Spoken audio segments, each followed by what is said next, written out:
Hi everyone, this is Shauna Tarosa, RAYAC Executive Officer, and this is my desk. On this monthly video blog, I go over questions that are coming across my desk every single day so we can have smoother real estate transactions here in York and Adams counties.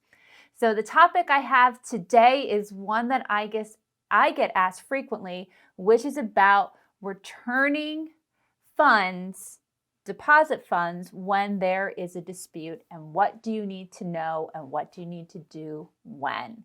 So this is a really timely topic, and for those of you who are familiar with the Pennsylvania Agreement of Sale, the PAR Agreement of Sale is, as I'm referring to paragraph 26, letter C, in return of the default termination return of deposits.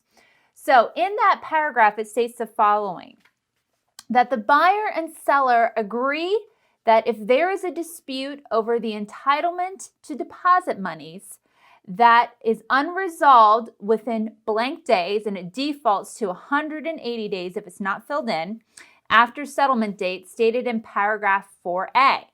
So following the termination of the agreement, whichever is earlier, the broker holding the deposit monies will, within 30 days of receipt a buyer's written request, distribute the deposit monies to the buyer unless the broker is in receipt of verifiable written notice that the dispute is subject of litigation or mediation. So what does that mean? All right, so for the purposes of this argument, we're going to say that the magic number is the default number of 180 days. So prior to 180 days, if there is a dispute over who's entitled to that deposit money, obviously the buyer and the seller can at any time come up with a resolution to the return of those deposit funds and direct the broker to return the funds accordingly to what they've agreed upon.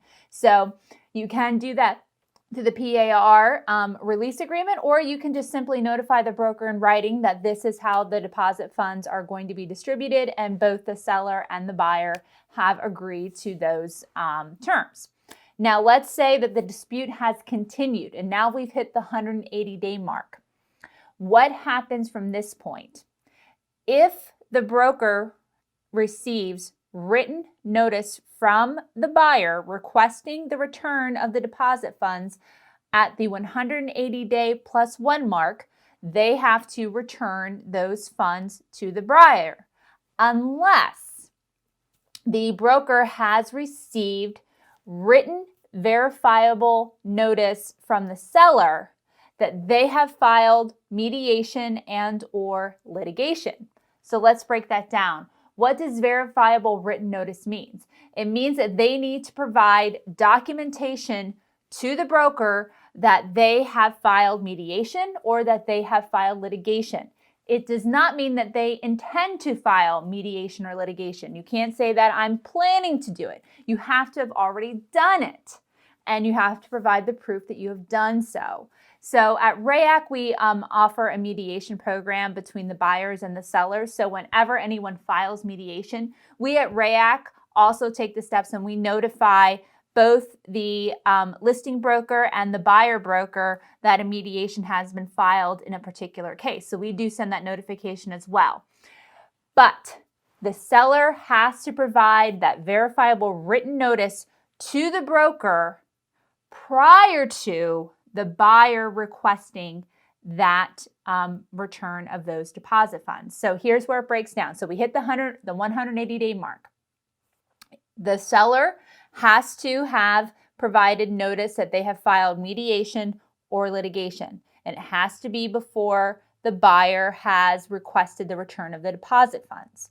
So 180 days plus one is the first time that the buyer is able to request the return of the deposit funds. If the seller hasn't sent in that verifiable written notice to the broker is obligated to release those funds to the buyer. If the notice comes in at 180 days plus 5 days later, it's too late. It had to come in before the buyer requested those funds, and the buyer can't request the funds until 180 days plus 1 day.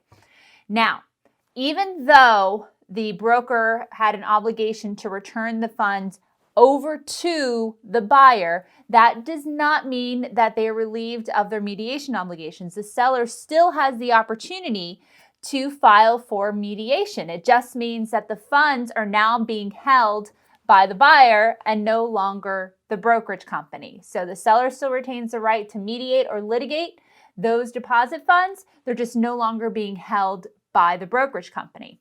Now, if the brokerage company did receive that written notice that they filed mediation or litigation before the buyer's request for the return of the funds, then the broker now has an obligation that they have to hold on to those funds until the resolution of where those disputes are, the funds are going to go out of the dispute, whether that is it's resolved at mediation or it's resolved through a court order, or it's resolved through the buyer and seller dictating the terms of which the funds can be released to the brokerage company. So, I hope that information is helpful to you. I will say that the return of the deposit funds is one of the largest mediation cases that we have here at the association. So it is something that comes up frequently. Make sure you know the terms of the paragraph 26C. Make sure if you're working with the sellers and there is a continued dispute over those funds, that you're notifying them that they have to file for mediation or litigation if they're unable to come up with a resolution outside of those terms, and they have to send in that verifiable written notice to the broker before the buyer requests the return of the deposit money. Thank you. I hope you have a wonderful and successful day.